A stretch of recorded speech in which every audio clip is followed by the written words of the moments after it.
Righto, let's hook into it. Brett Kimmorley is on the line. G'day, Noddy. Good morning, Matty. I had that Tina Turner musical straight away. Did you? In my head, I was like, yep, I remember being there. That was the moment of the night. It was good, wasn't it? It was awesome. It was actually, it was really good. Yeah. But yeah, as you said, it's funny how we get all so worked up about all that and the announcements. But yeah, all we really care about is the grand final and who's playing. Well, let me put it this way, like without being disrespectful to the grand final entertainment. Do you remember Tina Turner or do you remember 17 minutes of Nathan Cleary? What comes to mind, first when you think about the 2023 grand final? Yeah, I think I had 17 minutes of Nathan Cleary in the second half of the masterclass. I think I had Ezra Mann scoring a double. I think I had the Brisbane Broncos going on to win the premiership. Jerome Luai going off with that shoulder injury with probably 15 to 20 minutes ago as well. So yeah. You're right. It's it's a big part of the day though. It's a whole day, whole entertainment. So I get all that, but it's hopefully you get 3 good grand finals and some great entertainment. And if you've gone to the day, or you watch it on TV, whether it's AFL or NRL, you say, good, rememberable, special day. Yep, yeah, absolutely. How can we get your West Tigers a win, mate? You've got the Cowboys on Saturday morning, so a trip up to Townsville. Can we get you on the board? I hope so, yeah. We do some really, really good things, Matty, and then obviously our grade is probably better than any, I think, at the moment because we lead at different times, but then our bad is really bad. So got to sort of shorten that gap a little bit. 1 or 2 players hurt last week, so you go through that challenge every week.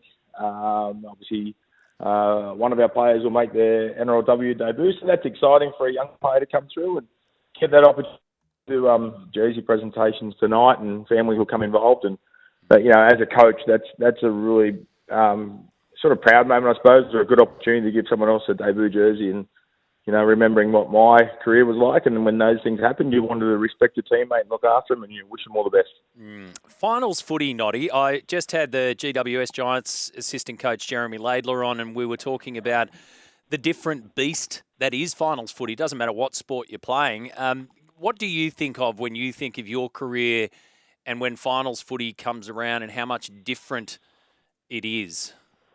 Yeah, faster, the better teams in the competition. I think teams that score a lot of tries off kicks really struggle to do that in semi-finals or grand finals because of the desperation and the better team that you're playing against. So I feel like there's teams that you have to carry the ball across the line a lot in grand finals or semi-finals to win it. So it's a different level, as you said, Matty. You've also then got the pressure of sudden depth, and especially the further in the competition you go, your expectations and the pressure you probably put on yourself thinking that you can win the competition rises as well. So I would think week 1 of the competition, maybe the top 2 sides think, or top 4 think they can win it. As you go further through, you start genuinely believing you can win a grand final. So I played in 1 grand final in the NRL.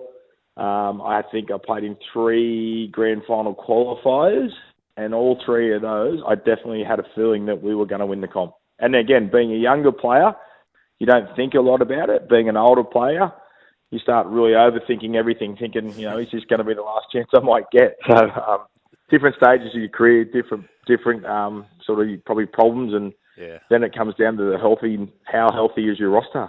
To be young and don't give a damn again, hey?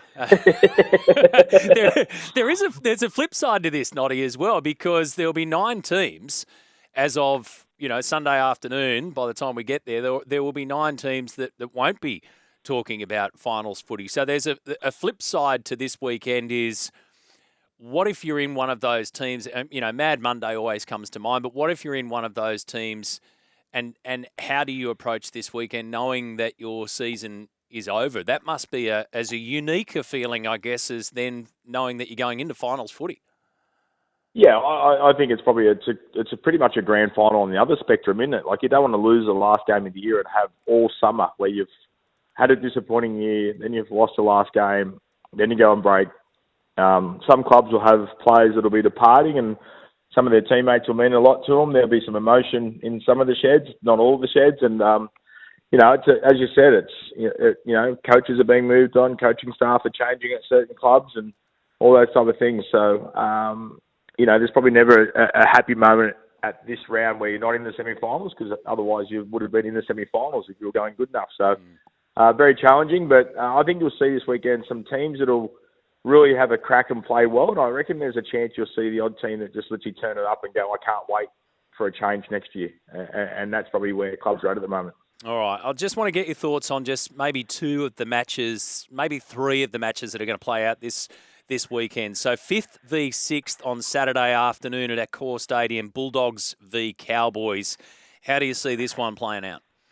Yeah, well, I think the Dogs learned a valuable lesson last week. They got ambushed by physicality, tackled pretty poor. I heard Cameron Sherraldo say that they can fix that very quickly. And, I think, he obviously has created the Penrith defensive system and now the Dogs defensive system. So if he's calm and confident, then that'll turn around. And Dogs fans, again, haven't been competing in the semi-finals for a long while. So I think they defend a lot better. I think, obviously Kurt Mann getting hurt the other week hurts them a little bit. They really didn't have too many setbacks and changes throughout the whole year and just kept going through. So I'm curious to see how this one goes. They have to win probably at home. They have to win to get confidence leading into the semi-finals and probably the same thing for the Cowboys.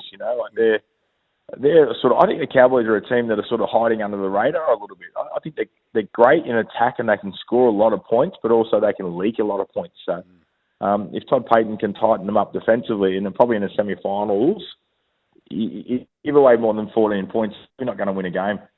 Well, the same could be said, scoring a lot but leaking a lot for the Seagulls, and they've got the Sharks at 4 Pines, a 2:00 start on Sunday afternoon.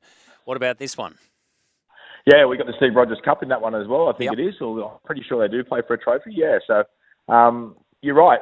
Manly on their day, and last week I thought they were outstanding. You're right. They can.